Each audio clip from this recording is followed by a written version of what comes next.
Before we jump in, make sure you subscribe to the channel. Klay Thompson just can't stand the Memphis Grizzlies, and honestly, it doesn't matter what jersey he's wearing. That bad blood has been simmering for years, and recently it exploded again in a way nobody expected. It all started the other night when Santi Aldama did something completely uncalled for. He intentionally stuck his leg out and tripped Cooper Flagg, the #1 pick, a teenager, a guy who hasn't even played a real NBA game yet. And Aldama decides to risk his entire future on some pointless stunt. Cooper could have been seriously hurt for no reason at all. Klay saw it instantly. He didn't hesitate. He stormed straight into Aldama's face, backing up the rookie like a veteran who refuses to let the league's next star get bullied. And honestly, that moment showed something about Klay. He's getting an edge in his older age. A little more bite, a little more fire. But then came the moment that flipped the entire arena. Late in the game, Cooper trusted Klay, passed him the ball on a chance to tie it. Klay rose up, deep three, and bricked it. And there's only one man in the building who loved that more than anyone else: Ja Morant. Ja immediately sprinted up to Klay, finger in his face, screaming, "You a bum." He didn't even hesitate, didn't even think. Pure disrespect. This wasn't basketball anymore. This was personal. But then, after the game, Klay Thompson did something Ja Morant wasn't ready for. He didn't get angry. He didn't curse. He didn't fire back with trash talk. Instead, he spoke in a way that cut deeper than anything Jay said. Klay said Ja is a funny guy who has a lot to say, but rarely takes accountability. And then he said the one line that broke NBA Twitter: "It's funny to run your mouth when you're on the bench." And that right there, that's Ja's entire story so far. A career full of highlights, but also full of problems. Talent wasted on distractions, potential overshadowed by mistakes. Klay may have declined. He's 35 with 2 major injuries, but he owns 4 rings. 4. Meanwhile, Ja, still stuck at 1 playoff series win. And this rivalry, it goes way deeper. To understand why these two still burn inside each other's heads, you have to go all the way back to where it started. For a lot of fans, Ja Morant's decline feels like karma. The consequences of that one sentence he kept repeating during the Grizzlies' rise: "We fine in the West." But for Klay Thompson, this rivalry goes way beyond trash talk. This is personal history. This is years of disrespect piling up. The moment Memphis got a little bit of success, they started acting like they were the new kings of the NBA. They beat Golden State in a regular season game, and suddenly Jaren Jackson Jr. was tweeting, "Strength in numbers," mocking the Warriors' entire identity. They didn't just poke the bear, they slapped it. And the next season, things got physical. Steph was simply boxing out Dylan Brooks when Brooks shoved him to the ground on a dirty play that could have injured him. But the playoffs were worse. On a fast break, Brooks yanked Gary Payton II out of the air, sending him crashing and breaking his elbow. That wasn't basketball anymore. That was a message. So when Golden State eventually won the title, Klay remembered everything. Every tweet, every disrespectful celebration, every quote, and he unleashed all of it on championship night. There was this one player in Memphis who tweeted, "Strength in numbers after beating us," Klay said. "It pissed me off so much, I couldn't wait to retweet that thing. Freaking bum." Now, people love comparing that to Ja calling Klay a bum. But here's the difference.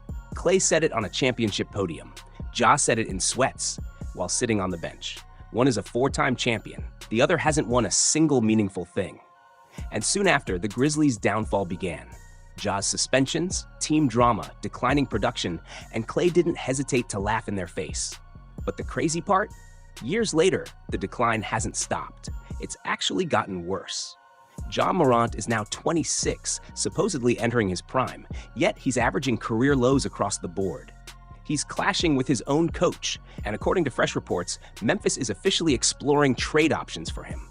Think about that. The franchise player, the guy they built everything around, now on the market. So what happened? Simple. Ja lost the one superpower that made him special. Back in the day, he was Derrick Rose-like, Westbrook-like, the most explosive finisher in the league, but his rim attacks have collapsed.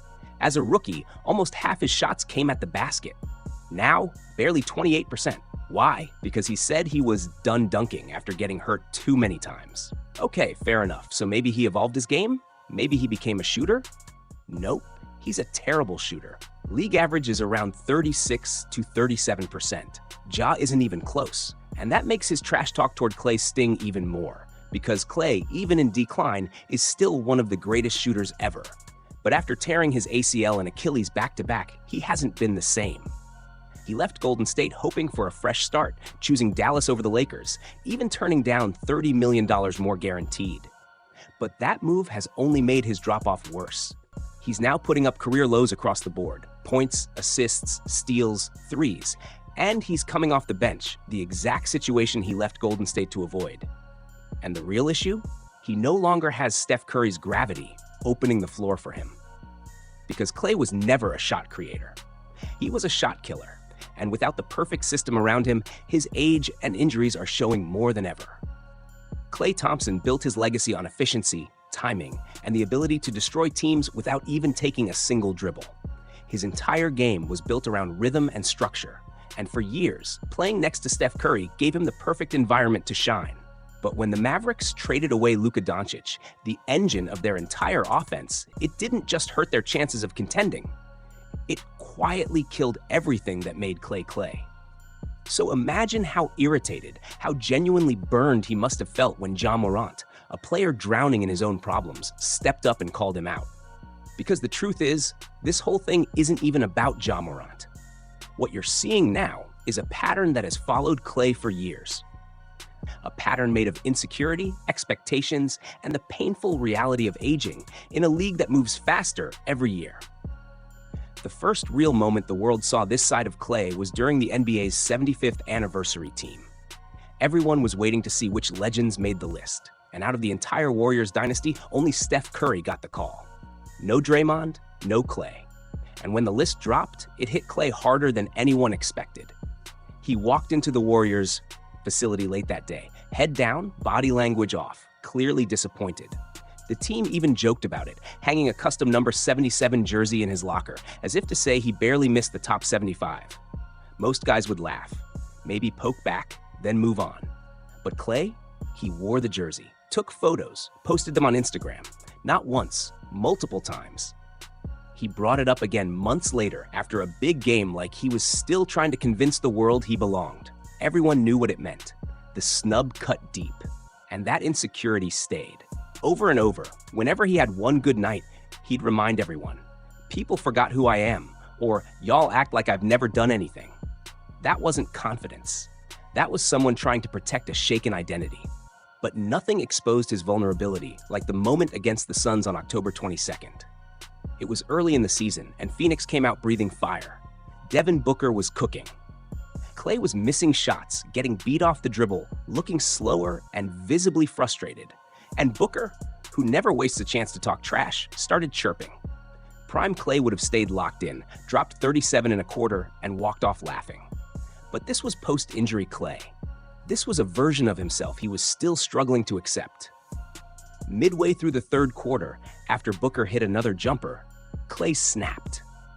He didn't just respond. He marched straight at Booker, chest to chest, screaming, refusing to back down. The refs stepped in instantly, but Klay kept escalating. He held up 4 fingers, then lifted them higher, shouting louder, making sure Booker saw them clearly. 4 rings, 4 rings, 4 rings. That wasn't dominance. It was desperation, protection, pride trying to hide fear that he wasn't that guy anymore. Booker even said afterward, he was talking crazy. I don't know what that was. And Klay got ejected, the first ejection of his entire NBA career. Walking off, he didn't look powerful.